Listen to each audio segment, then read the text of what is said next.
1 2 1 2. This is my mic.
welcome to a brand new season of the Trans Am SVRA Speed Tour.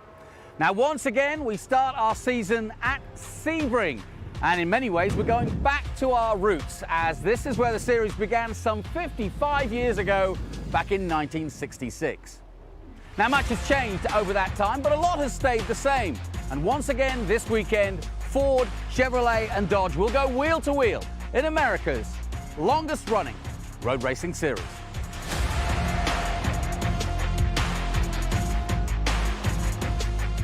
Now, once again, we have another bumper field of 5 categories racing. And while some drivers have changed category, and of course the liveries have changed, pretty much the same players have come to do battle at America's iconic race circuits. Talking of which, let's take a closer look at the Sebring circuit.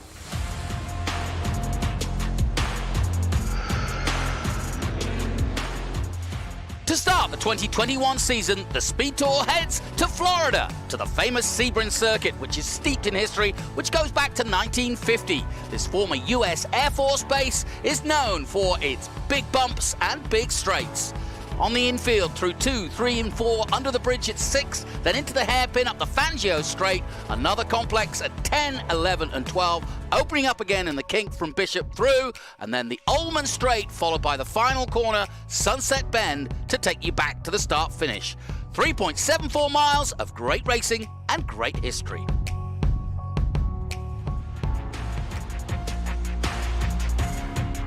Well, there couldn't be a better venue to kick it all off, and once again, we'll have all the angles covered as we live stream all the action via our apps, which this year we have exclusive live premium content, so make sure you download either the SVRA and Trans Am app to watch the action with live timing, live onboards, replays, highlights, and all the news stories following the series. Now, coming up, we have plenty of action from the Sports Car Vintage Racing Association, or SVRA as we call it, and we've got several groups in action. But first, we have a very special race for you. It's International GT.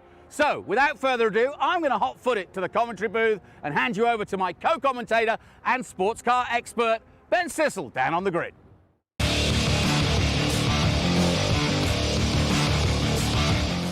What if they sold tires online? We do. We're Tirerack.com. They could offer lots of tires and help you find the right tire. It's called the Tire Decision Guide. Oh, and they could ship them to a nearby mechanic. We shipped over 7,000 independent recommended installers. This is an amazing idea. Sorry. Visit Tirerack.com/Pirelli to find the full line of Pirelli tires. Pirelli, power is nothing without control. Tirerack.com, the way tire buying should be. I found a place in my heart.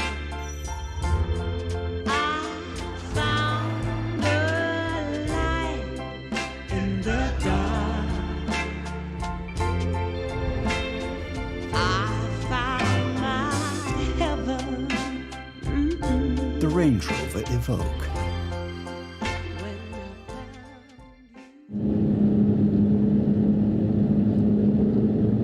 So happy to be starting the 2021 season at the Sebring Speed Tour with International GT. And I have the president of International GT. Ken, give us a quick description of this fantastic race group. Well, International GT is made up of 3 groups, which is the Mission Foods GT3 Cup Trophy, the Maranello Cup for the Ferraris, and the Stuttgart Cup, which incorporates the Porsche Cayman cars. We're so excited to be here as part of this first race of 2021 in the Speed Tour event.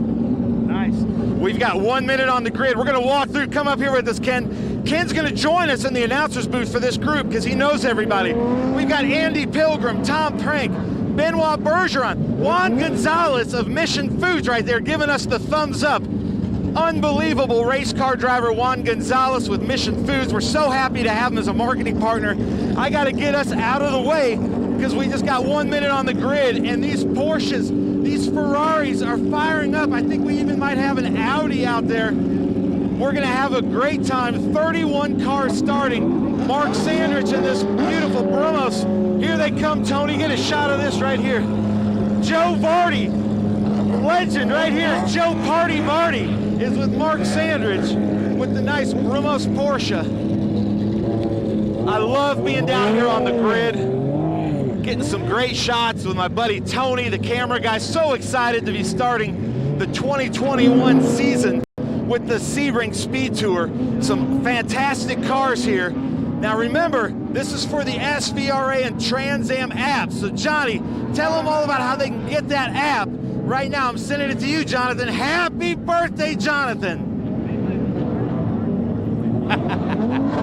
Thank you so much, Ben. Great stuff. While all these cars were being tuned over the winter, we did a special upgrade and tune-up on Ben Sissel. As you can see, the enthusiasm is absolutely insurmountable. That's right, download and subscribe either the SVRA or the Trans Am app, and you can subscribe to our live premium coverage. We'll have plenty of other stuff there as well, highlights, news stories, and feature stories, but it's the place to go to get your fill of both Trans Am and SVRA.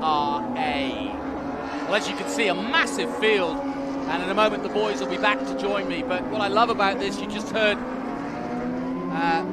Ken Wengler talking about the three different categories we've got here.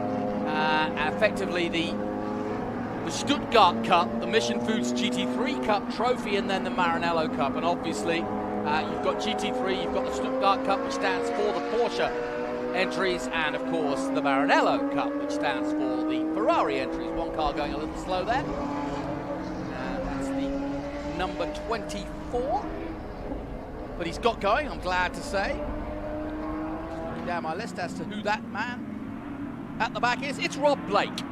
And Rob Blake in his Porsche 991 GT3R. And the white and blue gets away. But as you can see, Juan Lopez Santini following the pace car at the moment as they head down towards the hairpin for the first time. Just warming those tyres and getting ready for the first of what will set off our weekend.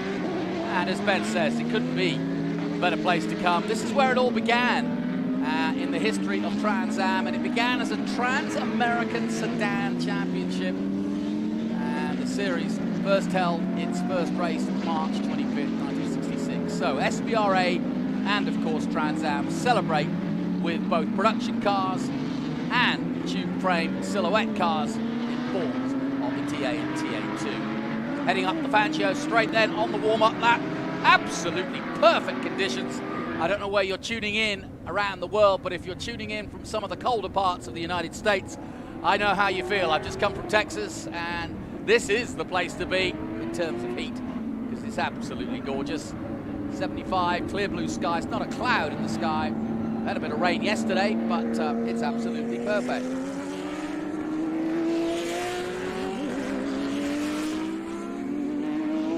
So as we look down on this massive field, it's hard to work out. In fact, I'm just looking at last year's results. William Wax was the winner of the Stuttgart Cup. Ted Giovannis was the Mission Foods GT3 Cup winner, and Benoit Bergeron. And Ben, I just mentioned Benoit Bergeron, but immediately it jumps out of you as being like, oh, who's this guy? Oh yeah, and he's one of my favorites in the grid. Great guy.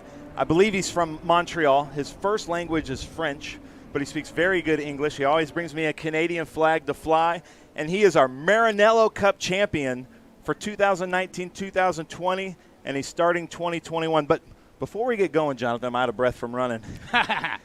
I want everybody to load up our comments and wish Jonathan Green a happy birthday. Well, I'm as old as the series. That tells you everything you need to know. Yeah, so he's as old as the Trans Am series that started here at Sebring International Raceway. So let's ask you, how old is Jonathan, or what year was he born? Well, the series started right here on March 25th, sometime in the 60s. in the raging 60s. Now, as they come down the Ulmann Straight, 1966 to be exact, but as they come down the Ulmann Straight and into Sunset Bend, we're starting to rev up those engines of Ferraris and Porsches. What a glorious sight, what a glorious field. And we're expecting a 30-minute sprint race. Now, while these guys are on our SVRA calendar, these guys go hell-bent for leather, don't they? Oh, what a sound. Away they go then. Heading down towards the first corner here, slight breeze. This is the International GT Series Feature Race 2. Tom Pank looked on the inside there of Andy Pilgrim, so I think it's going to be Juan Lopez Santini in first, Tom Pank in second, going into turn 3, as that's Tom Pank's son there in that base saver car. And Rob Blake had to start at the back, and he's already picked up about 9 positions. Great stuff. And like I said, we're starting this weekend, Jonathan, with what might be the best racing of the weekend on our live stream. They already had feature race 1, and now this is feature race 2 as we look at Juan Lopez Santini, followed by Tom Pank, but Andy Pilgrim ducks to the inside. Let's see who takes it, Jonathan. Yeah, Andy Pilgrim, Lopez Santini, into the hairpin they come. And a really good clean start, really impressive actually. No problems for anybody so far, at least I haven't seen all the field go through, but I didn't see anybody spin around so far.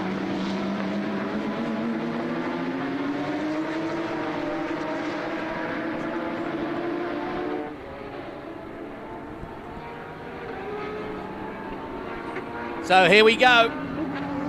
Starting to spread out now as we head down for the first time to open it up again at 13, the Bishop Corner, and then they'll head down by the airport here. Of course, this was the former World War II Air Force base here in the United States. And then... That's a great shot right there, Isn't Jonathan. it? Right in front of the famous Sebring Tower. We have a scissor lift out there. Green light is picking up some great images. And look at this wonderful field. Porsche versus Ferrari. You don't get a more class of race cars right there. Ken Fengler's done a great job developing this group of racers. They have probably more fun than any other race group I've ever seen, with some of the stiffest competition. And Ken Fengler, the owner of the series, is going to join us as Juan Gonzalez passes Ben Bergeron around the outside. Yeah, that was a nice turn move. 17. Bergeron's going to try to get him back on this front straight. Juan Gonzalez, like I said, the owner of Mission Foods. I love Mexican food, and I think about Juan Gonzalez every Tuesday and Saturday as I'm eating my Mission Food chips and tacos. Ken, how great is this racing with International GT at Sebring? Went off on a safe start and look forward, as I said to them at the first race, this is the perfect day, the perfect place for racing. Don't screw it up. And I said, if there's no pressure on this second race, I said, but not only would you screw up in front of yourself, maybe a couple of crew people and God, but if you do it now, you're on live stream and the whole world will see. So as I said, it looks like they're in for some good racing and some real fun, and that's what it's all about. Now, one of your fastest drivers, Rob Blake, had to start in the back. I see that he's worked his way up, but what was his reasoning for starting in the back of the field? There were 3 things that were cold this morning. There were cold tires, cold racetrack, and Rob had a cold brain, okay? And, it happens. Rob hasn't been raced for over a year and a half, and he obviously qualified on the pole, so he had his head down, was ready to do that job, but when it got to the racing thing and butterflies, he said to me, Andy Pilgrim just came up to me and talked to me, and I'm starting next to him. He said, I'm feeling the pressure. Ah, well, there you go. Now, this is multi-class racing, so now we're seeing Rob Blake come up to Mark Sandridge in that beautiful Brumos Porsche.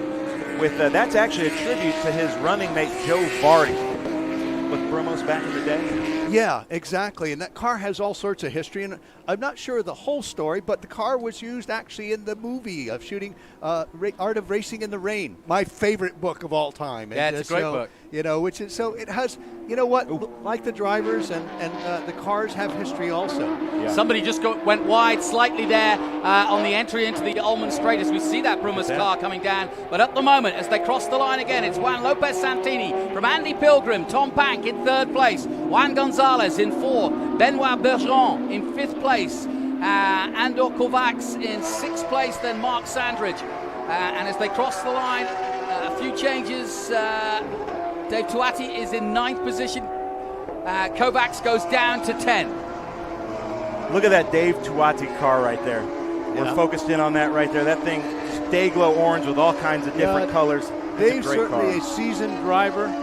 As I said to him, congratulations to him, because he's not only a driver and a very competent and accomplished driver, but he runs the team, and he's got 5 cars here. Last night at 8 o'clock, they were loading up a car and bringing it to West Palm so they could get the customer up and running, and here he is out on track and won the class in in this morning's first race. So what's the over-under on Rob Blake taking first place? He's moved up the field. Now he's in fourth. He's trying to catch him, isn't he? He is, but it's going to take a Herculean effort. Certainly the back part of the field was, with the smaller displacement cars, was a little bit easier. Once he gets up to those top 5, as in a lot of racing, he's going to have his work cut out for him. With Tom Pank, Mark Sanders, Juan Gonzalez, and Andy Pilgrim, it's going to take some work. It won't be given to him. And ladies and gentlemen, if you think that Juan Lopez Santini is in the best seat in the house, I think he'd argue with that, seeing Andy Pilgrim in his mirror. Andy Pilgrim is a world-famous driver, but very calculating, and he's probably just biding his time back there. Well, he did that this morning. I watched him, and he was up on the front of the grid, but he just sat back and waited. And as he does, he's the ultimate chess player in racing. He's not playing checkers out there, but he's calculating his moves way ahead of time, and that's what's made him such a successful road racer. Well, it's exactly as the script wanted to be. Lopez Santini in the Porsche ahead of the Ferrari 458 GT of Andy Pilgrim as they come into Sunset Bend and start to cross the line again. We'll take a look at the gap now between the pair of them. It really isn't. It's half a second. Pilgrim has taken a tenth of a second in that last lap. Elliott Skier is now up to third place over Tom Pank, who's dropped to fourth. Gonzalez still fifth. Sandridge sixth with Joe Vardy and Benoit Bergeron in seventh at the moment. Yeah, and let me explain this to you, and Ken, you can do it better. Everybody wants to win overall, and you're racing with who's ever next to you. But there's the Maranello Cup, which are the Ferraris. Then there's the Porsche Cup, and there's even some different classes in that, and the Stuttgart. Can you explain that to us? And if you're watching this live, please tell us where you're watching from and who you're rooting for. Well, pretty simply, as you said, the Maranello Cup is Italian-based cars. We've had Lamborghini, we have just Ferrari, both in the GT3 configuration and the Ferrari Challenge. We have two Ferrari Challenge cars out there in the 458s, okay, so two different classes there. The Stuttgart Cup, two different classes, but Cayman-based, Porsche Cayman-based cars, the older 3.4 liter cars and the 3.8. We have both cars out there. The funny thing about it is the 3.4 cars are well developed and give the first money. We saw that as Will Watts, our defending champion, led for a number of laps over the 3.8. And then finally the Mission Foods GT3 Cup Trophy, a 911 based series. 911 obviously has been, since its inception, has been a race car in 1965, basically. So we've got 3.6, 3.8, 4 liter 4R cars. Can we talk about the cars? What about the drivers? Where do you get your pool of drivers? It's a massive field, so it's a combination of both professionals, instructors, and what I would call gentlemen drivers, but that's almost rude because these guys go and help out for leather. Yeah, but I will say we are that gentleman driver type of thing, and we're that middle ground. As I say, we see them on the way up, aspiring to go to real professional racing, and they go there and they do their thing. And at some point they say, well, I'd like to continue, but maybe not at this level of competition. And we see them on the way back down. I just say, as far as club racing, I just say we're a sportsman type of racing on a professional platform. Benoit Bergeron spins at 17. He hits the bumps right beside. I don't think there was contact. But that's our Maranello Cup champion the last 2 years, now about to be passed by some Ferraris as he tries to get waved around. I think he hit the bumps there, Ken. What do you think? Yeah, you just saw the back end of that Ferrari step out, and it just came around. He just couldn't hold it. And, of course, he was trying to make that inside pass, so he wasn't able to release the steering wheel and wind out a little bit because he had a car right on his left. So, a bit of divine intervention and luck. And, he cleaned the seat out, right, because he found out adrenaline is really brown there. And away he goes. We got a car off there at turn 16, it looks like. Yeah, parked up. I think it's out of harm's way. Yeah. It's at the start of the Ullman Straight, but it looks as though it's parked up out of harm's way, as we also see the old Learjet in the background doing its business on the airfield, which still continues today. But we're on the old airfield, the Air Force Base, if you will, from World War II, U.S. Air Force Base. That's how it all started here at Sebring. Now, Jonathan, I got to brag on my friend Ken here. We've worked together for about 6 years, and I've seen him grow this series. And this is going to sound counterintuitive because you see how hard, like right here, Mark Sandrich and Juan Gonzalez are racing, how hard they're all racing. But somehow they come together. They had a party last night, and they have the most fun in the paddock. It's like a group of best friends out there racing each other. How did you do that? Well, again, I think it's kind of it is a group of friends, and I call it kind of the private club. And I said it's not for everyone. And the wonderful thing in sports car racing, there are lots of places you can race. And I'm not saying we're the end all for everybody, but if you enjoy some good, clean racing that you don't want to bang up the car, because we certainly try and focus it that way, but yet have some fun, not only on the racetrack, but in the paddock. As I say, we want sportsman type of racers out on the track, and we want good guys in the paddock. And that's what we're I would at. consider these two battling for first teammates and really close friends. And they hate to lose to each other, don't they? Well, there you see Rob Blake, car owner of both cars, who loans his car to Juan. There's our replay of Benoit Berg. I don't think there was Santini. contact. Nope. Mark Greenberg gave him space, and he just ran out. And by the way, I can give you an update. Bergeron did come into the pits, just saw him head out, so he's back out on track, but obviously he's lost pretty much a lap. His team won't be happy, and his wife, I'm sure, is glad to see he's okay. Yeah, it was. It's just a racing thing. They were going hard, and contact with Mark Greenberg, who's running very, very well this weekend, or anything harder than the cars that are out there. Yeah. Got to be impressed with Elliott Skier at the moment. He's up to second place. He's got ahead of Andy Pilgrim. It's Juan Lopez Santini. But look at this battle here. All going off. But a really good run so far by Skier in second. Plenty of traffic out there. There's the number 4 coming through of Andy Pilgrim. And he's in some traffic now as some slower cars now trying to get out of the way.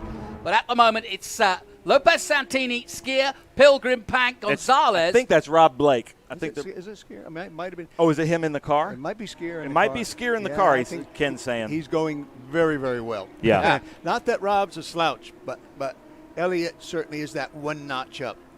So what is Andy Pilgrim right there in that red Ferrari in this long straight thinking? Is he going to let these guys battle it out and try to take it over? He's just biding his time, enjoying the view, so to speak, and saying, wow, look at those Porsche guys. I'll just sit here. Thank you.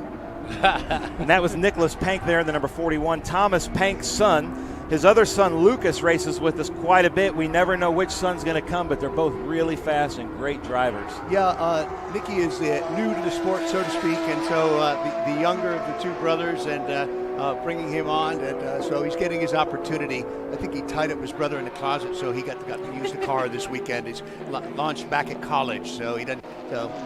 But he's here enjoying his first race with International GT. Nice. And Jonathan, you're right. That is Elliott Skier taking first place. Yeah, he just did a brilliant lap, a 2:01.658 on his third lap. That was pretty impressive, and that's why he's moving so fast at the moment. He is hooning around there at the moment as this field is now starting to spread out dramatically in this 30-minute race, just 6 minutes to go. And we're listening to Ken Fengler, who organizes these guys. How do you get such a huge field? Or, as Ben was saying, is it just the best racing? Well, it's everything that he's built.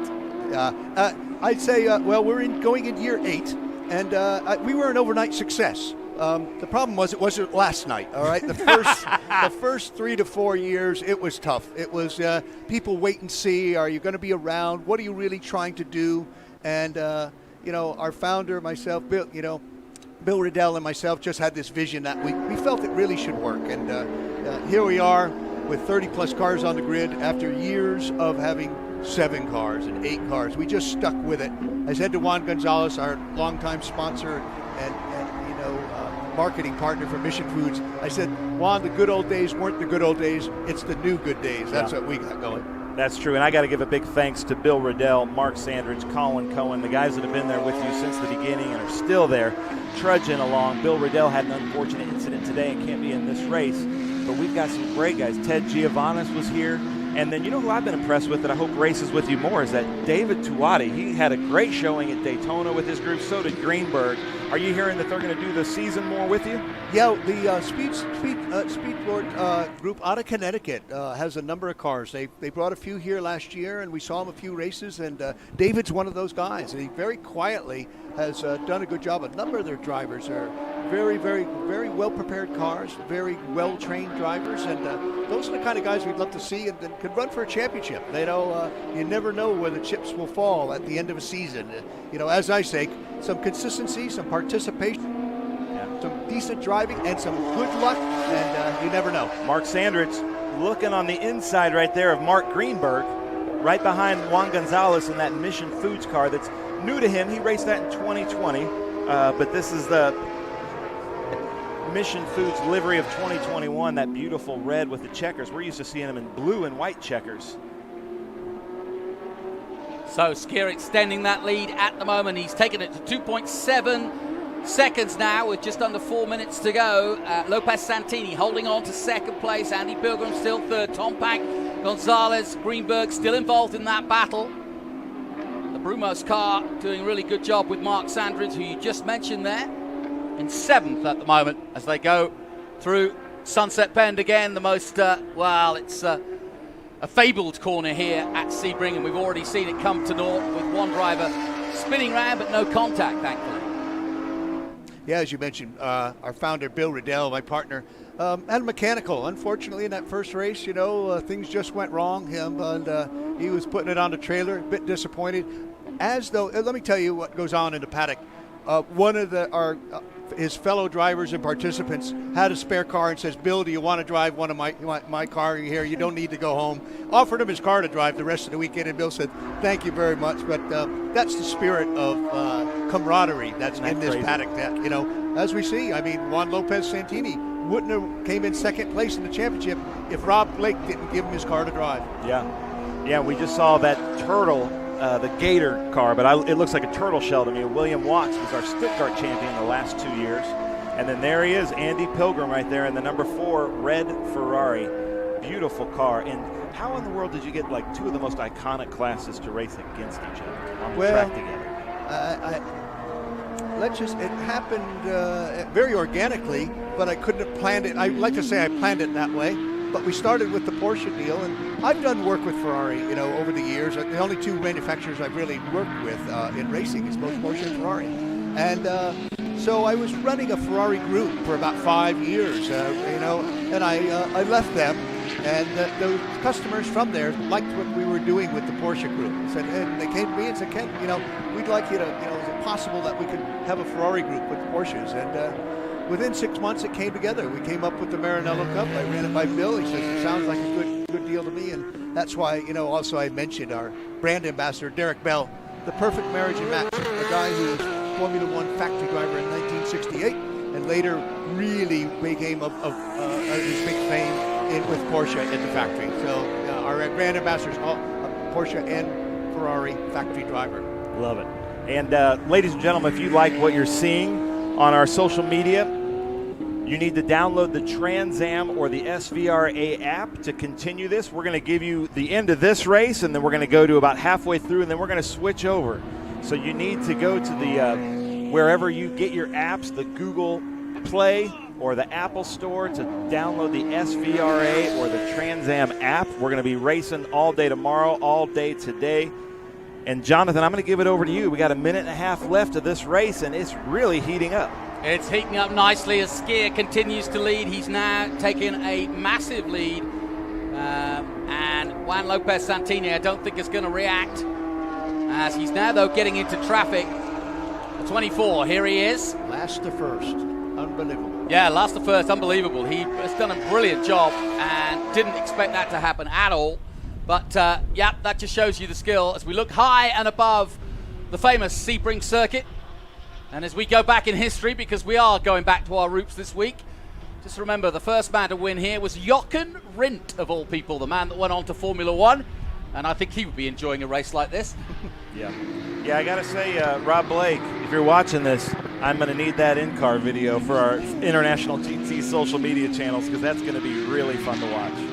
Coming down then, closing stages, and the gap 7.1 seconds now to Juan Lopez Santini.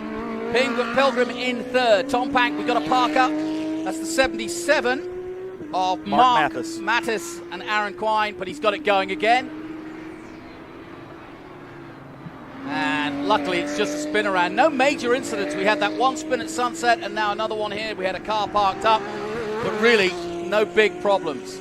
No, you know, for the last 6 years that I've been working with Ken, I've been nothing but impressed with the driver skills and how Ken sometimes can lay down the law with these drivers, but it's really good racing. They have so much fun. If you're interested at all in this kind of modern GT racing, definitely give International GT at internationalgt.net a look. Ken, closing thoughts. Nope, just thankful that everybody was safe. It was a good race. Thanks for letting International GT and inviting them to be part of this Speed Tour event. What can be better, you know, with Trans Am, SVRA, the car show just packed here, you know, with all those cars on track and spectacular racing here. So we're just very glad to be here. We've got another race tomorrow. Wait, here he comes to the One checker. more corner to go. Here they come out of the last corner, and here comes your leader with the lights flashing, and it is Elliott Skier who takes the win. And that was superb stuff. Lopez Santini is some way back. He hasn't crossed the line just yet. And Andy Pilgrim, there he is, crosses the line now, as does Lopez Santini. Tom Pank will take 4th place, Mark Greenberg 5th. Juan Gonzalez in 6th place, Mark Sandridge 7th. Jason McCarthy 8th. Geronimo Guzman in 9th place, David Tuati in 10th position. But a great run by Elliott Skier. And I don't know, Ken, it's a surprise to me. Is it a surprise to you? Well, no doubt. I honestly felt so bad. You know, I don't like to see the pole-sitting car sitting at the back of the grid. You know, our rules are this, but I'll sometimes say, look, you know, these slower cars in the field and so forth, it's not fair for those guys to have to watch to drive the first 3 laps in their mirrors. You know, they're trying to move forward, and I almost went up and say, do I need to spot you on the grid here? And thank goodness I didn't follow through with that. I mean, because look what it did. It created the story of the race. Looks like Greenberg took it from oh, that's not Greenberg. Okay, so it's Juan Gonzalez and then Sandridge coming in right now. Ken, so much fun to watch this racing. Thank you so much for being a part of Speed Tour. Tickets are still available if you're in Central Florida or if you're out there in 2 feet of snow somewhere else in America. Come on down. We have 480 cars in our car show. That's a record car show, record ticket sales, another great race, your second race of the weekend with International GT. And it just, we have a spin on the outlap. Look at that. The drone was on it. Good stuff. Good catch just right before there. the bridge. Good job, Mark Sandridge, for avoiding that. And just great racing with International GT. I've been so impressed. Ken, you guys have so much fun. It's been awesome. And I've learned so much from you. Thank you. Jonathan, I started. Oh, no. That's Mark Greenberg's car. Yeah, that sure is. But I learned everything from Ken from the podium. The first time I did the podium for Trans Am, I said, I'm just going to have to do a Ken Fangler impersonation. Well, now you've surpassed me. Now you're on your own, Ben. You got to make up the stuff yourself now. No fighting, boys. No, I love watching it. Ken, nice job. This is a great series. So how can people get involved with you? Well, you know, no doubt these guys have experience in that, but certainly guys who get involved in motorsports from, you know, doing driving days, you know, really that's the best thing is, you know, you come up through driving days and lapping days and club racing. And certainly every manufacturer has a program now. They all do in sports car racing. So, well, my thanks to both Ben Sissel and to Ken Fangler. A fantastic race 2 for International GT, and it doesn't get any better than that. A brilliant win from the back from the pole man, Elliott Skier, who came through to win by over 8 seconds. Plenty of drama, and we've got more coming your way. Stay with us on our live stream here from Sebring, the home of SVRA and of Trans Am. We'll be back with more in a minute. Everywhere I look, I see light and shape. And some shapes are just more beautiful than others. I think about lots of things when I drive. The cost of scheduled maintenance certainly isn't one of them. The F-Pace. How Jaguar makes an SUV. For great offers, visit your Jaguar retailer during the Impeccable Timing sales event. A marathon coach owner is someone who expects exploration and relaxation to blend flawlessly. For the most reliable, luxurious motor coach on the market today, look no further than Marathon Coach. Indulge that wanderlust, leave any cares behind, and lead a life filled with adventure. Join the Marathon family and take your 5-star hotel with you.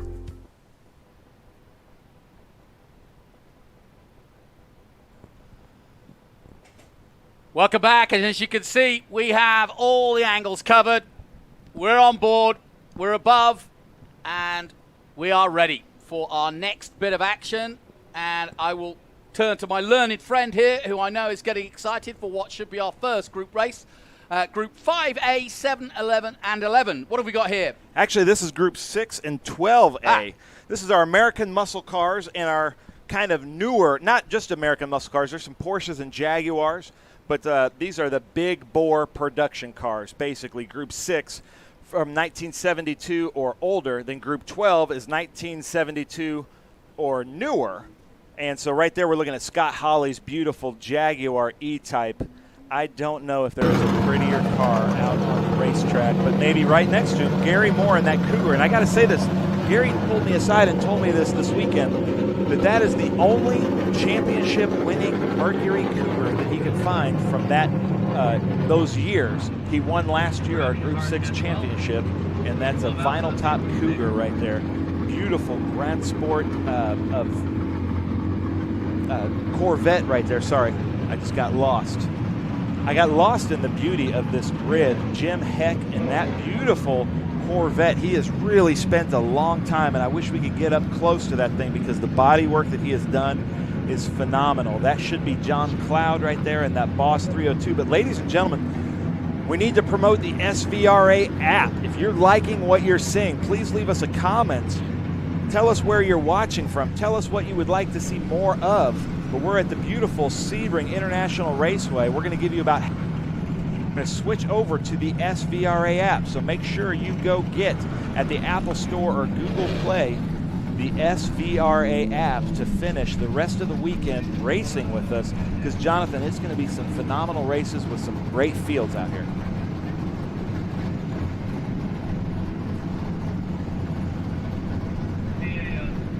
It looks like we have some smoke.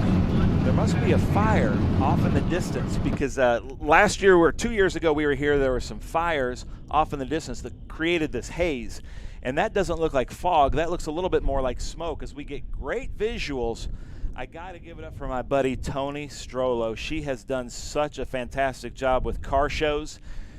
She's been working the car shows, started about 5 years ago with maybe 30 here, and now we're at 477 cars as we look down at that beautiful non-painted aluminum Cobra. One of my favorite cars out here. There's another navy blue Cobra out there that's being raced by Jim Farley with what they call a Le Mans hardtop on it.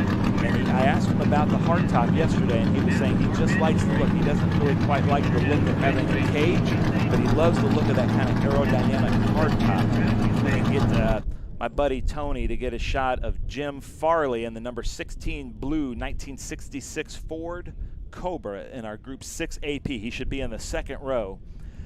And Ben, you told me last year that this is without doubt the most popular field or group of SVRA, just because everybody loves the muscle cars. Yeah, it's the ground-pounding muscle cars. They slide back and forth. There's way too much power to put traction down, so it's great racing.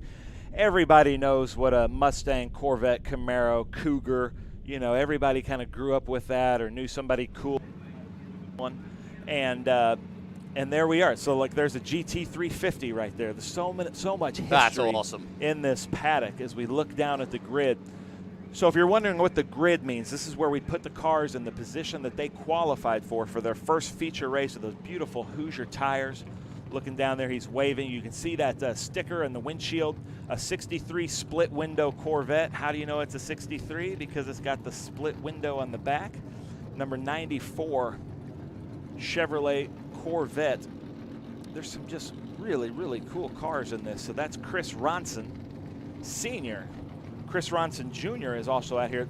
Get a load of this number 241 Jägermeister. That's David nice. Hinton. That car was finished 2 days ago, and there he is. There's Jim Farley in that Le Mans Cobra. So look at that Jägermeister right there. That's David Hinton. That's the president of another fantastic vintage race organization, HSR, Historic Sports Car Racing. So if you like this kind of racing, if you think this is for me, you have no excuse. There's like 20 fantastic vintage racing organizations. I happen to think that SVRA is the best, but go find a place to race with. There's Jim Farley in his Le Mans style coupe, Cobra Coupe I'd call it, but it's got that Le Mans hardtop. And Jim, he's so enthusiastic about these cars, great to talk to. He works at Ford Motor Company, and now here he is out there racing a Ford Cobra with us at a track that has a lot of Ford history. I was about to say, that's good company work there. It's like, yeah, no, I'm just representing the the Ford name this weekend. Well, where are you doing that? Well, I'm going down to Sebring. Oh, good. And they probably think he's doing a corporate deal. Really, he's hooting around the track in a Ford. He's racing hard. And there's another one, Heritage Motorsports, Porsche, David. So they built some really fantastic sports cars out there. And what a great mix of cars as we're looking down at that Devon of, I think that's John DeGaynor in that number 111. John DeGaynor was our Group 4 winner. Am I right in saying that is the oldest car we have here? It's a 57. I think so.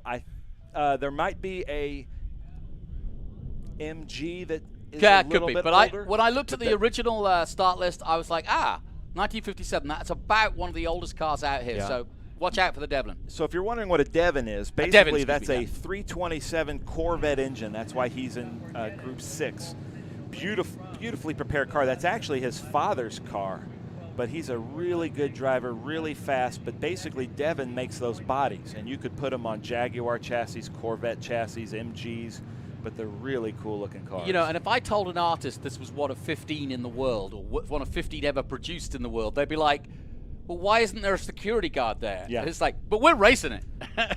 Yeah, that's what they were meant to do. That's what we love about vintage racing is, these cars look like show cars up close, and we really do appreciate the time and effort, the preparation that these men and women put into these cars, but really appreciate the show that they put on here at the Sebring Speed Tour. So again, if you're enjoying this show, please go download the SVRA or Trans Am app, and you will get to watch all this racing, because we're going to cut out about halfway through, and if you want to see the end of this race, you got to check it out. And we didn't even get to see pole position is Scott Borchetta in that 1969 Chevrolet Corvette. He was our Group 6 winner last year and Group 10 winner. Then Phil Lasco in that first Ford Mustang from 2013, Jonathan. Just to clarify, it's not in the middle of the race. We're going to obviously go to the end of the race. Then love it. Yes, we Good wouldn't do stuff. that to you. But yeah, definitely start doing it now, guys. You can watch this race, but download the app, and then you won't miss a thing. And we want you to stay with us all day long, all weekend long, in fact. We're really looking forward to you being with us for the weekend and throughout the season. We've got some iconic tracks, some iconic races to be at, as well as watch on our live stream. So we want you to be part of both of our acts. Scott Borchetta, the legend from Nashville, my hometown. Now, and I'd like to get a good shot, Tony, if you don't mind, of those flags and banners. We've added so many great new sponsors to SVRA, Speed Tour, and Trans Am. You can see the Hoosier flags. You spent most of the week putting those up. up. I've got blisters on my fingers from putting up all the flags and banners around. And it used to only take me about 4 hours. But as we add these great sponsors and marketing partners, it takes me all day. Well, I'm glad you're happy with your flags. But I want to tell you about the lightning bolt on Scott Borchetta's car that we just saw there, the 68.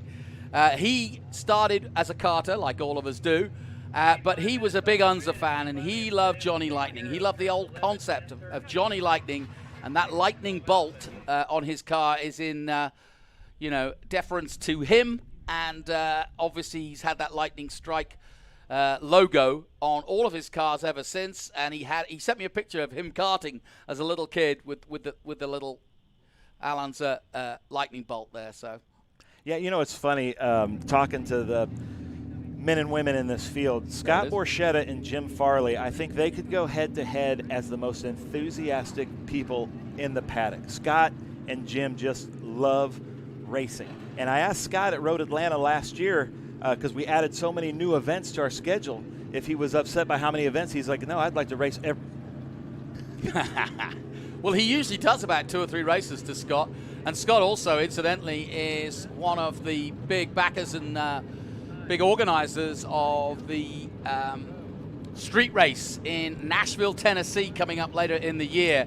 And as being somebody from Tennessee, I know there's a big buzz about it, right? Music City Grand Prix tickets are now available. If you want to go to that street race in downtown Nashville, right in front of Titan Stadium, go Titans. And it's going to be a fantastic event with TA2 and IndyCar and SRO. Scott Borchetta and Justin Marks, who are both racing here this weekend in Trans Am and SVRA, are owners of that. But look at this field of cars. Ladies and gentlemen, leave a comment on our Facebook or social media channels of what cars are your favorite in this group and who we need to focus on, and we'll do our best as we look at that beautiful Jaguar E-Type. Now, it's funny because I'm obviously American. I'm about as American as I get, and I love the British cars. You don't seem like an American, and you love the American iron, don't you? It's funny. It's what you grow up with. It's what your TV is. You probably watched all the, all the Jaguar E-Types going around with all our crime investigation stories, and we watched, Steve McQueen hooning around in a muscle car. So Good stuff. It's each to his own. The 66, and we're getting a really good view of all of these wonderful cars. 3 minutes on the grid. Wallow Aren't you so excited to get back to racing, Jonathan? Oh, I know. And also, when you see these overhead shots, isn't it amazing to see how many people are here to enjoy it? It's a beautiful day, mid-70s, low 80s over the weekend. We're not expecting any rain, but you never know. Corvette, Stingray getting ready to go out. These are so well prepared too. That's what I love about these cars. They're immaculate. We've got somebody watching from Beat Gubler from Switzerland. Thank you for joining us. Good stuff. Anderson, Indiana. We had somebody whistling in our ears. That was pretty cool. I don't know what that was. So thanks, everybody, for watching. Chris Zappa. Tell us where you're watching from, ladies and gentlemen, and make sure you go to the app and download the SVRA app as we look at that beautiful number 82 car. There's some great cars. So I'm going to put you on the spot, Jonathan. What's your favorite that you've seen on the grid so far? I'm going to make you laugh now because I think that E-Type is superb. So we got 2 votes for the E-Type so far. Little bit of a breeze here, but it's actually cooling things down as we get ready to go out for the first of our group race for SVRA, and it is Group 6 and 12A. These are the mighty muscle cars of yesteryear. Some of them newer than others. Just got word from Roger McLaughlin that he's watching from the Arctic, from Houston, Texas, which is the Arctic right now. It is the Arctic. Yeah. Wheeling, West Virginia. Ed Evans. Thomas Young is in Wilmington, North Carolina. Thank you guys so much for watching this with us. I can't even say Irondequoit, New York, from Dave Price. So, Dave, you're going to have to spell that phonetically for us. I'm not smart enough to be able to know what that says. But thank you guys for joining us. Now, who are you rooting for? Which one of these drivers, which one of these cars is your favorite? Tell us all about it. Dave Hinton's got a beautifully prepared Porsche 911. I'm looking out for him. Obviously, Scott Borchetta leads the way in that beautiful car that he's prepared, just behind the pace car. I tell you what, if you're a fan of the Jaguars, you need to follow David Hinton on social media because he finds these barn finds of these E-Types and 120s, and he fixes them up to perfection. It's really fun to watch. This is another big field. Really impressive. There is that Cobra right there of Jim Farley. Look at that thing. He's swerving. He heard me say his name, so he's like, I'm going to show off a little bit here. I have to say, I do like Scott Holly's Jaguar XKE as well. That's my other one, but that's 2 British cars. Robert Bowden in the Devon. Ryan Special. That's a beautiful car, too. And then you should, if you were in the paddock, which, you can walk around the paddocks, he's got a beautiful Ferrari in there with us. And the car that he drives every night to the hotel is a 1960s Jaguar Mark II in perfect condition, but that's his daily driver at the track. Ha, perfect. Well, we're about to go racing for 2021. It seems a long time ago that we were here in 2020, pre-COVID. Yes, I'm going to say it. Pre-COVID, like, last year. It does really seem like a long time ago because it was right at the beginning of everything. We were kind of ignorant to it at that point. And then a week later, the world pretty much fell apart. And we did everything we could. I got to give Tony Pirelli and John Claggett credit because we had some great races in 2020 despite what was happening. And now here we are, everybody's social distancing and wearing their masks, but we're back to racing in 2021. Yep, and as we look high above the Sebring circuit, we get ready for our Group 6 and Group 12A racing. Scott Borchetta leads the pack behind the safety car. Phil Lasco behind him in the Ford Mustang. Then the Ford Mustang Coupe of Jeff Lindstrom in the 68. Dave Hinton, who I mentioned, in that Porsche 911 in the all blue. Scott Holley in the Jaguar XKE. Gary Moore. I want to hear more about that Mercury Cougar. Gary Moore, certainly one of the favorites in that 1968 Mercury Cougar. Can't miss it, there it is. Can't miss it. I'm going to challenge our camera operators to try to zoom in on his rear license plate. I think our audience will get a kick out of what's on his rear license plate if we can get a quick shot of that. Man, you give Tony a hard enough time. Don't give everybody else a hard time, man. You're the talk of the town in the bar, I tell you. That's what it is. You're a fellow cameraman, so you're just you're doing the challenge, aren't you? Look at that view. Yeah, looking off into the distance over the orange groves. Came through the ball last night with my man Super Tom.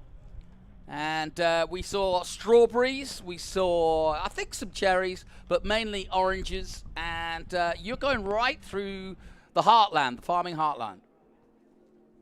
Really, really impressive. Yeah, all those orange trees that just look like you could just go pick one up and eat it. Well, you know, unbelievable. Some of them are so, because they kind of vary them in their growth times. But some of them, as we went by, were literally dropping oranges to the ground. Yeah. Down the Almond Straight then, under safety, and here comes the safety car to pull out of the way. Nice. That will leave Scott Borchetta to lead this group.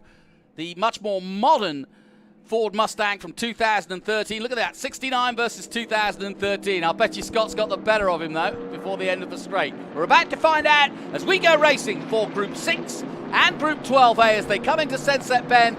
And in a moment, they'll accelerate away and past our commentary position. Ben Sissel alongside me, Jonathan Green, as we get ready for our SVRA coverage. And the green flag waves, and away they go. Scott Borchetta got a good run down the inside and will lead this race. He now comes across to close the door. And a good start from the Mercury Cougar 2 of Gary Moore. He's up there. It doesn't get much better than this. Look at this field of cars coming through as they come up to turn 3, a very difficult turn 3. We've had a lot of people misjudge that as Scott Borchetta takes the lead over Phil Lasco. I can't tell who that is. Looks like Scott Holley is in 4th. Yeah, I think my man on the Cougar, the Mercury Cougar, Gary Moore. Gary Moore. Powered up through there. Good job, and Gary Moore. Look at that beautiful Cougar, followed by Jeff Lindstrom in that white Mustang. So everybody down to the hairpin for the first time. And a really good start from the 63 of Scott Holley. Yeah, but watch out for Damon DeSantis right there in that kind of robin's egg blue Porsche, because now they're in the twisty bits, and it's going to work out to the Jaguar and the Porsche's favor here. At the end of the Fangio straight, looks inside turn 10. Gary Moore. Yeah, you can start to see the field spreading. And that's the one thing that the drone has really changed our race coverage for, allowing you to see the gaps physically rather than just on the timing. And that's a big point, an important point. They turn through 13 and now open up these big engines again. There's that Cougar I mentioned. I can't see his Gary license Moore, plate there. final top Cougar. But now we've got a couple more turns that work in the favor of the Jaguar and the Porsche. But then that Mustang and the Cougar down this long straight are probably going to try to pass. Watch for Gary Moore to try to make a diving pass into 17 to get cars that are a little bit more nimble. So here they come down the Almond Straight then for the first time. Scott Borchetta in that white and red Corvette from 69, leading the much more modern Ford Mustang from 2013. And then comes that lovely little car. Look at Scott Holley lock up his brakes just a little bit, coming in. Well, the same again for the 66 as well, under braking Wallo Berchinger. Yeah. Wallo, man, you can really see his hands working in there. He's got his hands full coming around turn 17, which is really bumpy. Very wide entry there for that Porsche that you mentioned, the all light blue Porsche.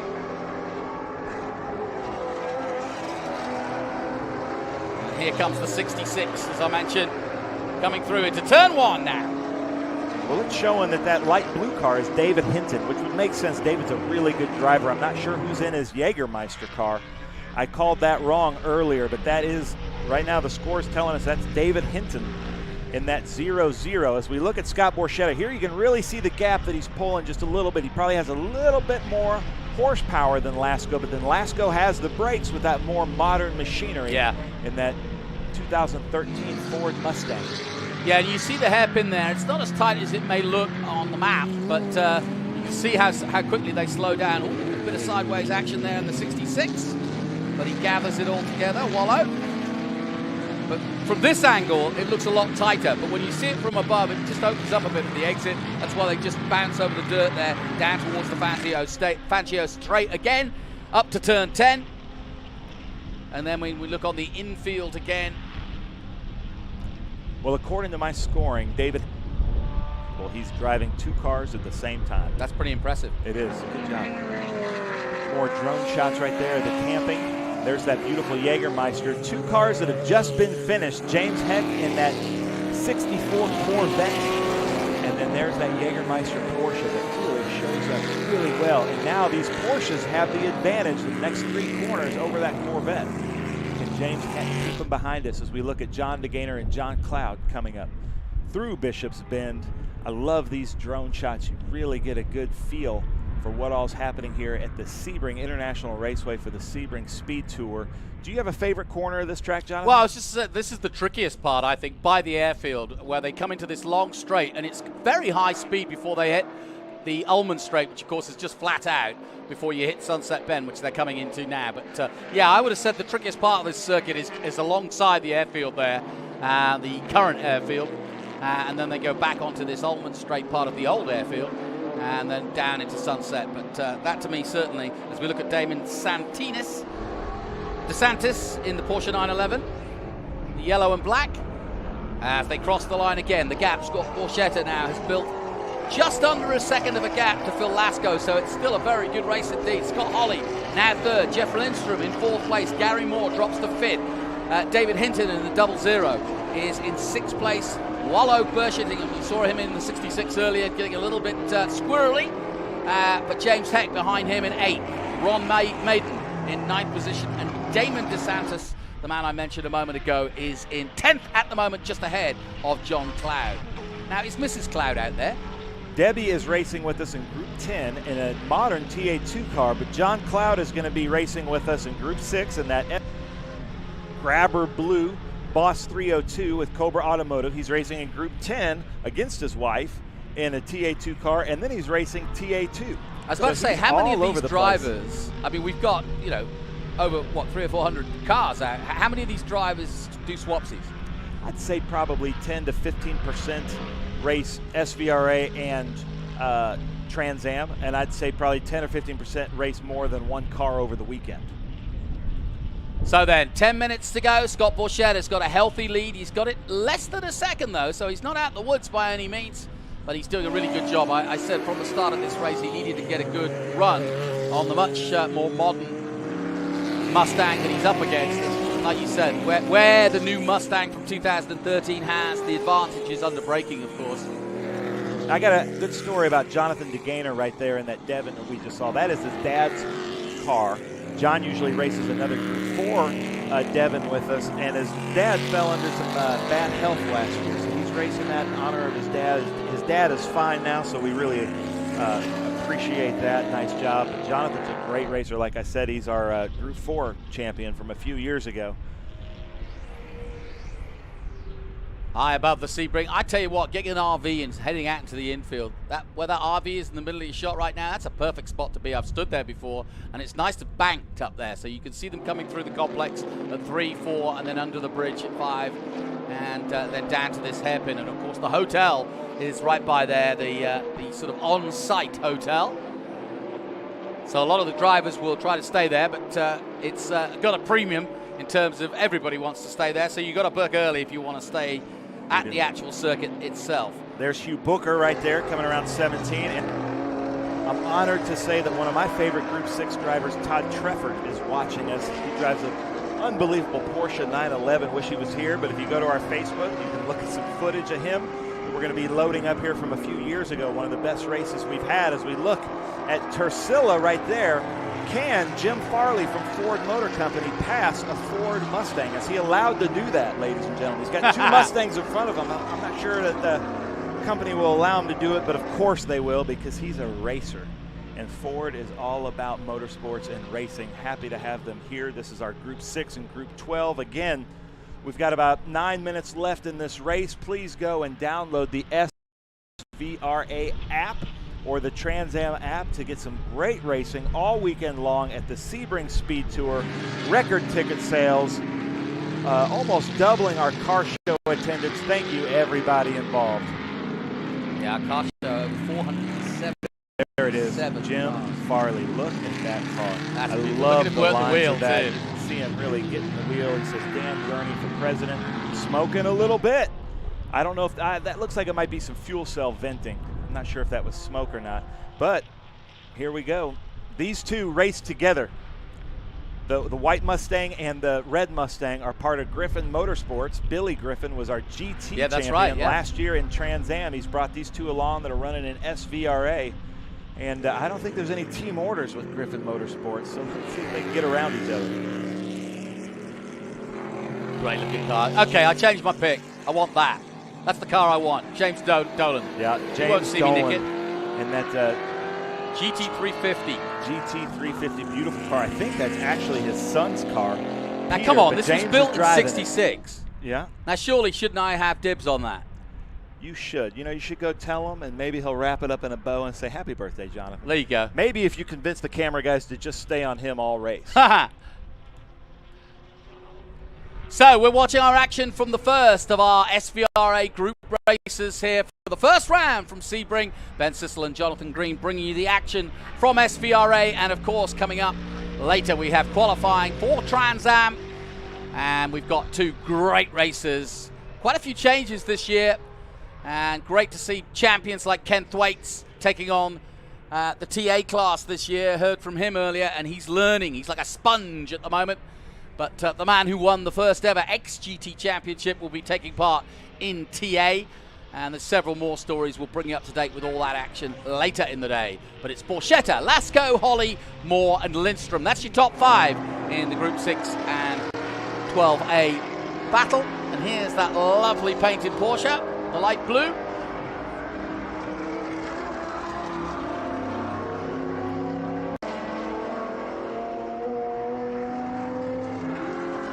Pretty good suspension to given how bumpy the track is. And there's my car. I say that my car. That's the one I've got my eyes on now. Stephen Coleman right there in his Group 6 TA. What TA means is Trans Am. That means that the car was built to Trans Am specifications back in the day. We all know that one of the heydays, I feel like there's 3 heydays of Trans Am. We're living in one right now, in my opinion. Yeah. Then there was the kind of Dorsey, Schrader, Tommy Kendall era, and then there was the era of the 1966 to 1972 of the pony car wars, and that car was built to those specifications right there. We've got Scott TA2 driver in the lead in his EP Corvette, battling against Phil Lasco, who's raced in the TA2 series years ago with us, and he switched to SVRA. So there's a lot of back and forth in this. And Todd Treffert, if you're watching, you'd be right up there mixing up front with him. We miss you out here. Hope you can come to some events this year. And who's in that Corvette right there? I can't see that. John Miller.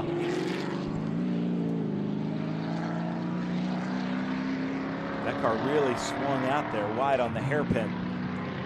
The number 11 John Miller Corvette. You know, I often get asked about, you know, Trans Am, and we've got 5 categories, and they're like, why do you have production cars in your Trans Am series? That doesn't make sense. And I'm like, you know what? If you know the history, it does, because it was started as a Trans-American Sedan Championship, and a lot of the cars you're looking at right now were some of those forebears to what Trans Am all began. And of course, when you see the Porsches and you see the Jaguars out there, the reason Trans Am took off is it was to beat the European cars, which were making such inroads into the American scene of racing. The more nimble, the smaller Porsches, and they said, forget that, let's build our own and put some muscle car in it, put some muscle to it. Well, that's a beautiful Porsche right there, piloted right now by scoring by David Hinton. As we look, here it is. Jim Farley has passed Hugh Booker right there from Griffin in that white Mustang. We do have a lot of Fords in the field right now. That's a beautiful car too, that car number 5 of Stephen Shoddy in the Shelby Cobra, the all-silver Shelby Cobra that just went through shop. It's not even silver, it's aluminum. Yeah. No paint on that car, I love it. 66 coming through shot. We've been talking about him throughout this race.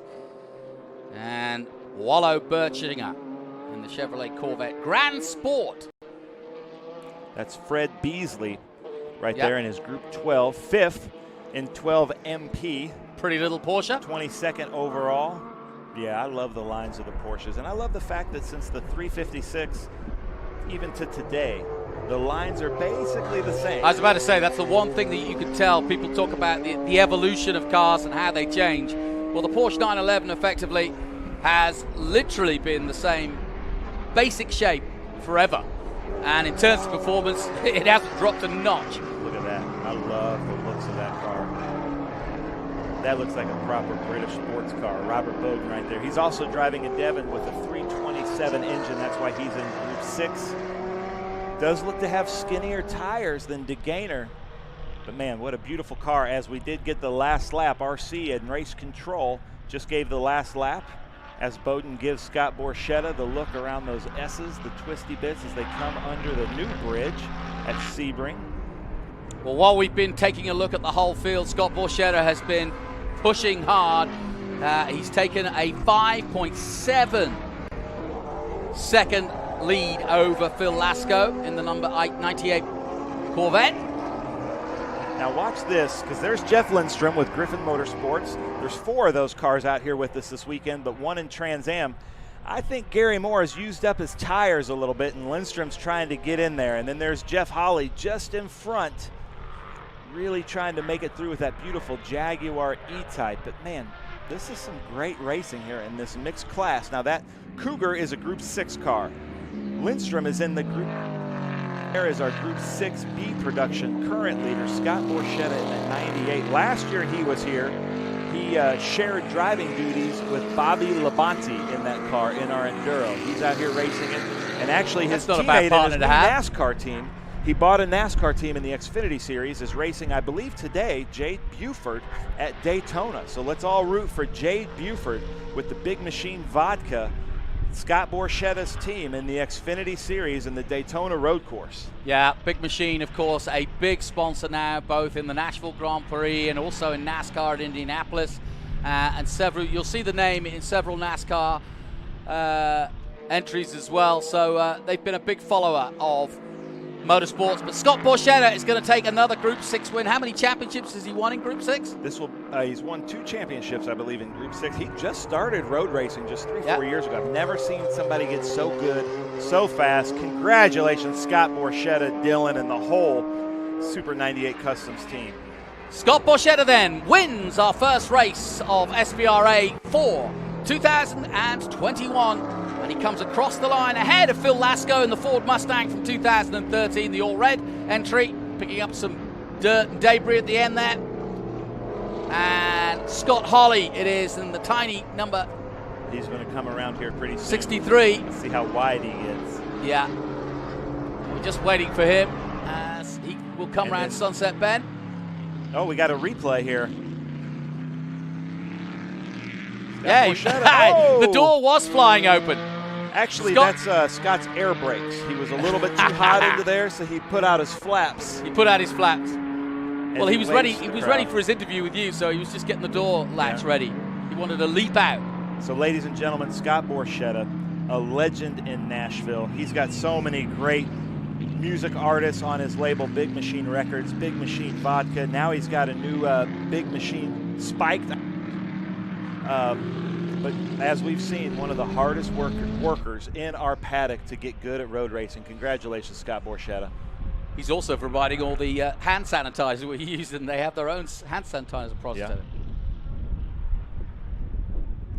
So that concludes our first race, Group 6 and Group 12A, and that also wraps up our live stream. We want you to for now go down and subscribe to our apps and download them and subscribe and join us for the rest of the day's coverage. But that puts in the books our first race of the day. Download the app and join us in a moment. Scott Borchetta wins the first race of 2021 with Phil Lasco in second place and Scott Holley